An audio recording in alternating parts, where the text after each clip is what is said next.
Olá, este é o Conexão GAP, um programa que conecta você com os mais diversos assuntos da sociedade. Aqui temos entrevistas, dicas e reflexão sobre temas atuais que, com certeza, vão levar muito conhecimento a você. Não saia daí, pois o Conexão GAP já está no ar.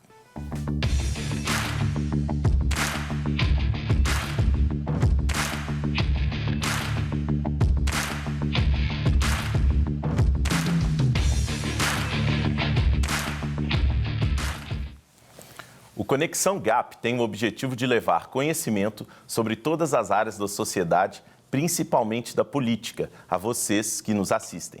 Queremos estimular você a se envolver nos problemas da nossa cidade e do Brasil, para que se torne um influenciador, uma pessoa ativa e engajada.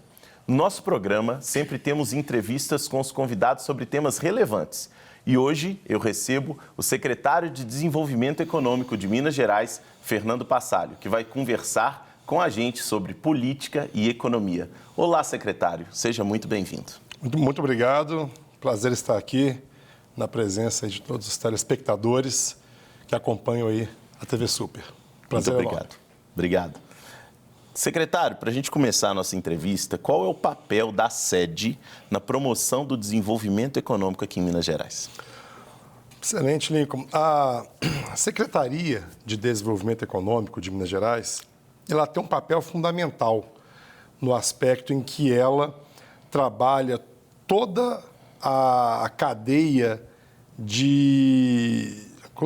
produtiva, todos os empreendedores. E quando eu falo todos os empreendedores, eu estou querendo dizer desde o artesão, o microempreendedor individual, a microempresa, né, quando as empresas começam a crescer.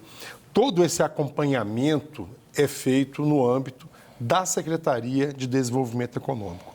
Mesmo que tenha um assunto que seja uma questão fiscal, tributária, meio ambiente, a Secretaria de Desenvolvimento Econômico, ela é o balcão de atendimento para quem quer empreender, gerar emprego e renda no Estado. Nossa, fantástico, secretário. E a partir daí, a promoção do desenvolvimento econômico, né? A gente sabe que a sede faz parte do Poder Executivo, mas ela depende exclusivamente do Poder Executivo? Pois é o que todo mundo às vezes, né? E aí, mais uma vez, eu agradeço a oportunidade de estar aqui falando para os nossos telespectadores, é que as pessoas precisam entender, e tem muita gente que ainda não entende, que o governo, né, ele tem um papel fundamental, só que nós temos também o parlamento, né, que no âmbito municipal são as câmaras de vereadores, no âmbito estadual são as assembleias legislativas e no âmbito federal é a Câmara de Deputados e o Senado. Então, quando a gente pensa em políticas públicas que vão efetivamente mudar a vida das pessoas, muitas vezes é preciso mudar uma lei. E para mudar uma lei, é preciso que o parlamento aprove essa lei. Por mais que o Poder Executivo, que o governador, o prefeito, o presidente, queiram alterar, fazer uma lei, e ele tem competência para isso, ele tem que mandar para o parlamento para que a Casa do Povo, né, possa discutir o assunto e aprovar. Então, existem leis que foram feitas aí há 30 anos atrás, que hoje dificultam o dia a dia de quem empreende. E nós temos vários exemplos como desses, né? Leis, por exemplo, que ainda geram monopólios, esses monopólios tiram a competitividade do setor, e sem competitividade, o consumidor final, o cidadão final, acaba pagando mais caro, menos empresas, menos empregos. O que a gente está fazendo na Secretaria de Desenvolvimento Econômico é justamente cavar masmorras aí à burocracia. E boa parte da burocracia precisa de lei. Nossa, fantástico. A gente consegue, então, entender que existe uma correlação direta entre política e economia, né? E qual, na sua opinião, seria essa correlação? Como é que a gente pode fazer essa correlação entre política e economia? É importantíssimo. Por exemplo, quando geralmente, a gente passa por aspectos distintos em anos eleitorais, principalmente na eleição federal. Né? O mercado ele fica apreensivo. Você pode perceber que todo ano de eleição as bolsas ficam variando bastante, o dólar varia bastante, dependendo de quem está na frente, quem está atrás, o dólar dispara, porque há uma apreensão do mercado com relação ao futuro da política, porque o futuro da política influencia no futuro da economia. Os estados, municípios e a União são instituições perenes, mas geridas por quem ganha a eleição. Então, quando o Poder Executivo e o Parlamento ganham a eleição, aquelas estruturas de Estado vão estar submetidas a essa gestão que vai variar de ideologia e por aí vai. Então, a economia depende muito do Estado. Nós temos filosofias e ideologias políticas que podem burocratizar mais ou menos. Como, por exemplo, nós já tivemos ideologias políticas que fizeram normas absurdas, né? Como, por exemplo, quem está nos assistindo agora, nós temos uma norma no Estado, que não temos mais essa norma no Estado, que, por exemplo, determinava qual é o tipo, tamanho, cor e espessura de cenoura que poderia ser vendida no sacolão. Olha o nível de preocupação do Estado com coisas que o consumidor no dia a dia tem autonomia para chegar no sacolão, escolher uma fruta, uma banana, uma maçã, sem precisar que o Estado determine o que é bom ou o que é ruim. É hora dos governos emanciparem as pessoas e não infantilizarem as pessoas.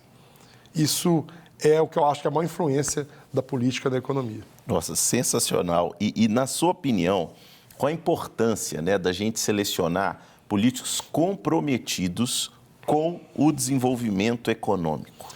Pois bem, primeiro por quê? Porque o desenvolvimento econômico com liberdade econômica, eu prego muito isso, né? Que a liberdade econômica é a principal liberdade. É a principal, porque da liberdade econômica você passa a ter uma atividade econômica que vai financiar outras liberdades, vai financiar ações sociais, vai financiar uma bolsa isso, uma bolsa aquilo, que pode ser importante para tirar pessoas, né, de situação de extrema miséria. Mas a gente tem que entender que a liberdade econômica ela tem que vir com responsabilidade. Quando a gente fala de liberdade econômica, de desburocratização, a gente fala assim, sem pôr em risco a vida das pessoas, seja com a vigilância sanitária, meio ambiente, corpo de bombeiros. Ninguém aqui quer botar a vida das pessoas em risco.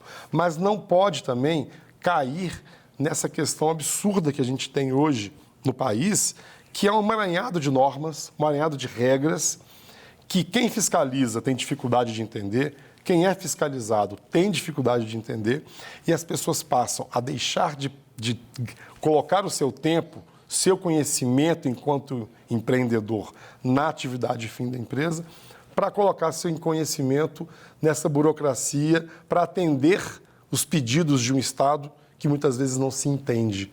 Então, eu estou falando isso no Brasil como um todo, né? E a gente tem que alinhar com relação a isso. Não, perfeito. E nossos telespectadores, né, todos nós teremos uma decisão difícil e muito importante daqui a alguns meses, né? Daqui a pouco tempo, na verdade.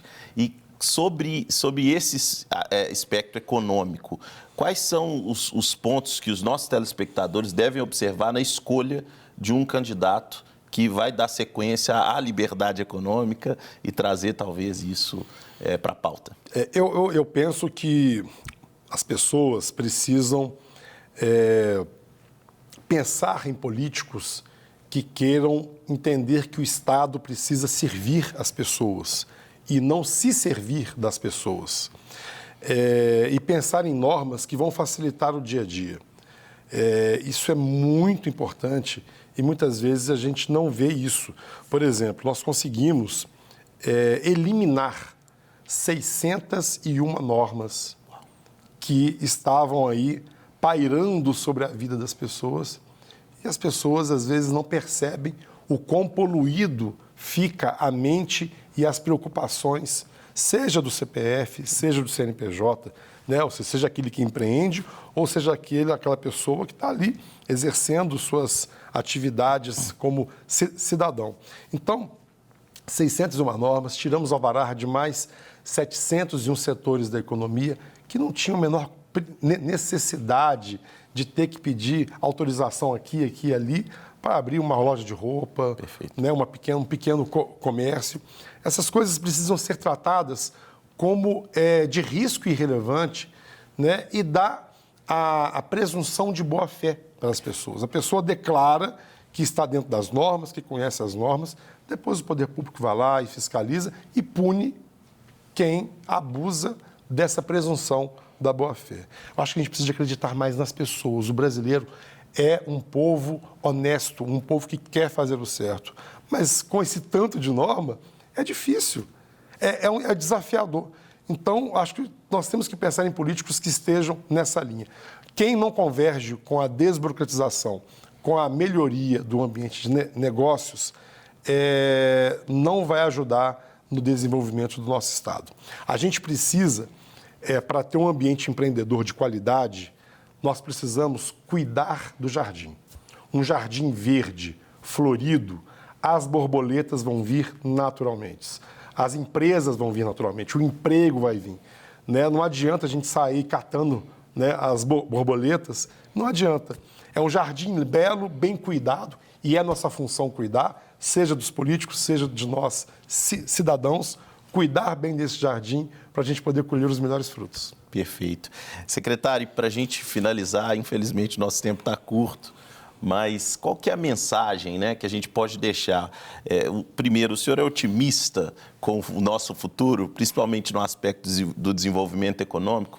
E aí já também deixar uma mensagem aí para os nossos telespectadores, por gentileza. Eu tenho obrigação de ser otimista a partir do momento que eu tive um filho, né? Então, não há como a gente ser pessimista e ir com um filho. Então, eu vejo que o Brasil está numa linha correta, Minas Gerais está numa linha boa, estamos trabalhando e evoluindo cada dia mais, né? Uma atração de investimentos histórica, nunca antes vista em Minas Gerais, encaminhando aí para 240 bilhões em investimentos, 500 mil empregos gerados. Eu só acho que as pessoas precisam atentar a políticos que convergem com essa pauta da prosperidade. Acho que o pai e a mãe que está nos assistindo agora quer ver um futuro melhor, um futuro otimista para si, para os seus filhos, para os seus familiares, e a prosperidade, ela dá tranquilidade suficiente para a gente poder cuidar de outros pilares da vida. Então, que políticos que possam convergir nessa agenda. Perfeito. Secretário, infelizmente o nosso tempo acabou. Muito obrigado pela sua presença e pelas suas contribuições. Eu que agradeço a oportunidade.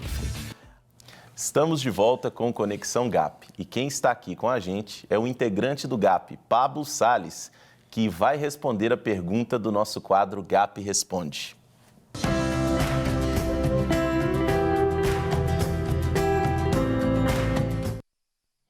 Pablo, qual é a pergunta de hoje? Olá, Lincoln. Olá, galera do Conexão GAP. É um prazer estar aqui. A nossa pergunta de hoje vem de Belo Horizonte mesmo. Ela foi selecionada porque tem pontos em comum com o tema que foi abordado hoje na entrevista. E a pergunta é do Rodrigo Ferreira. Ele pergunta: por que o cristão precisa se envolver com as eleições? Rodrigo, interessante pergunta. Então, qual deve ser a relação do cristão com a política? Por que se preocupar com os governantes e as eleições? A Bíblia teria algo a ensinar sobre a melhor forma de governar uma nação? Infelizmente, muitas igrejas não ensinam sobre a necessidade do envolvimento do cristão com a política. Acredito que essa prática é devido ao pensamento de que a política é algo sujo e nós, como santos, não devemos nos envolver com ela e nem mesmo orar buscando os melhores candidatos para votar. Rodrigo, se envolver com política não significa necessariamente se tornar um candidato a algum cargo público. Política é muito mais do que isso. Ela é uma das formas de buscar o bem comum, Ela decide os rumos de uma nação e influencia as nossas vidas como um todo. Não adianta o cristão deixar de buscar em Deus em quem votar, não apoiar os candidatos que trabalham por princípios bíblicos e depois simplesmente reclamar que a economia do nosso país e nossa região está ruim. Depois, precisará se envolver para lutar por melhorias. É preciso participar ativamente do processo político, com consciência e discernimento. Falando de economia, que é o nosso tema de hoje, a Bíblia apresenta princípios para essa área como respeitar a dignidade humana, a propriedade privada e as posses, defender e buscar a justiça, fazer bom uso dos recursos, poupar para os tempos difíceis, defender a família, a comunidade econômica mais básica, entre outros. Como cristãos, somos desafiados, com base nas Escrituras, a influenciar a política, a economia e as leis, buscando a justiça e a paz na sociedade que vivemos. Se nós cristãos não nos envolvermos e não nos posicionarmos nas eleições, candidatos ímpios que defendem valores totalmente contrários ao que acreditamos irão ditar os rumos de nossa nação. Então, ore, peça a Deus para entender o que está acontecendo na sociedade, busque conhecimento e informações de fontes confiáveis e se envolva nos ambientes políticos, defenda os princípios cristãos e apoie os cristãos corajosos que podem ser luz nesses lugares. Então é isso, Rodrigo. Espero que tenha respondido a sua pergunta. Você também quer participar do GAP Responde? É muito fácil. É só entrar no nosso perfil no Instagram, @gap.unec, e enviar um direct para a gente com a pergunta, seu nome, sua cidade e a hashtag GAP Responde. Até mais. Pablo, muito obrigado pela sua participação no nosso quadro GAP Responde. E como este programa gosta de levar muito conhecimento para você, não pode faltar a dica GAP do dia. E dessa vez, quem vai dar uma super dica para a gente é o integrante do GAP Washington, Portugal. É com você, Washington.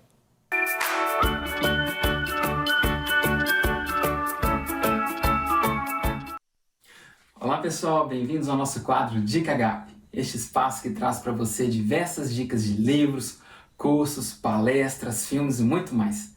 Dicas que certamente irão edificar sua vida na caminhada cristã e cidadã. E a dica dessa semana é o livro Economia e Política na Cosmovisão Cristã, de Wayne Grudem e Barry Asmus, que analisa os aspectos econômicos de acordo com a cosmovisão bíblica e incentiva o cristão a influenciar positivamente a política de sua cidade, seu estado e sua nação. Neste livro você vai entender por que os cristãos devem se envolver no governo e aprenderá com os exemplos de homens fiéis a Deus que ocupam posições políticas na Bíblia. Além disso, o livro mostra qual o papel do governo na regulação do mercado, defendendo que essa interferência deve ser mínima. O livro traz explicações sobre a participação de cristãos em atos de desobediência civil, protestos públicos e tentativas de mudar o governo. Por isso tudo, vale muito a pena ler o livro Economia e Política na Cosmovisão Cristã. Repetindo, a dica GAP de hoje é o livro Economia e Política na Cosmovisão Cristã, de Wayne Grudem e Barry Asmus. Espero que vocês tenham gostado da dica de hoje. Até mais! Valeu, Washington. Obrigado pela participação e pela excelente dica. E agora vamos à nossa reflexão bíblica. No capítulo de Gênesis 37 e em diante, vemos a história de José, filho de Jacó. José foi vendido por seus irmãos, foi parar no Egito e, após anos de injustiça e prisão, Deus o colocou como governador daquela terra e administrador de todos os negócios que Faraó, Deus, já havia lhe revelado por meio de interpretação do sonho de Faraó que viria um grande período de seca. Atento a essa informação e como um bom gestor, José montou um grande plano para estocar alimentos, a fim de que a população pudesse sobreviver ao período de escassez. A Bíblia conta que povos de todos os lugares vinham comprar cereais de José. Graças à sua administração, inúmeras famílias foram salvas e conseguiram passar pela crise. Todavia, as decisões que José tomou não foram fáceis. Ele precisou agir com pulso firme, sabedoria e coragem para garantir que houvesse alimento no tempo difícil que iria vir. E é possível que todas as medidas inicialmente não agradaram a população, mas José sabia que era o certo a se fazer para o bem da nação. Tempos de crise exigem medidas rígidas. José não era um homem populista. Ele não agia de forma impulsiva, nem procurava conquistar o povo, mas buscava sempre fazer o que era necessário por suas grandes qualidades. Foi exaltado e colocado em lugares de honra. Com essa história, aprendemos a qualidade de um bom gestor e político. Veja, primeiramente, que devemos entregar nossa economia aos cuidados daqueles que são bons administradores. Não dar, por exemplo, ou entregar a governos corruptos e condenados por crimes. O mínimo que devemos exigir de um bom administrador é que ele seja honesto. O bom político também deve estar preocupado com o que é certo, ainda que isso possa desagradar a população. Os resultados depois falarão por si. Devemos eleger pessoas íntegras, qualificadas e corajosas para tomar decisões corretas e certamente, assim como Deus usou José, Ele usará tais pessoas para abençoar as nações. Precisamos orar para que Deus levante bons políticos e também para que o nosso povo saiba escolher bons candidatos para governar a nossa nação. Nosso voto vale muito. Que essa mensagem possa edificar a sua vida. Nós vamos ficando por aqui, mas eu te espero no próximo Conexão GAP. Tchau!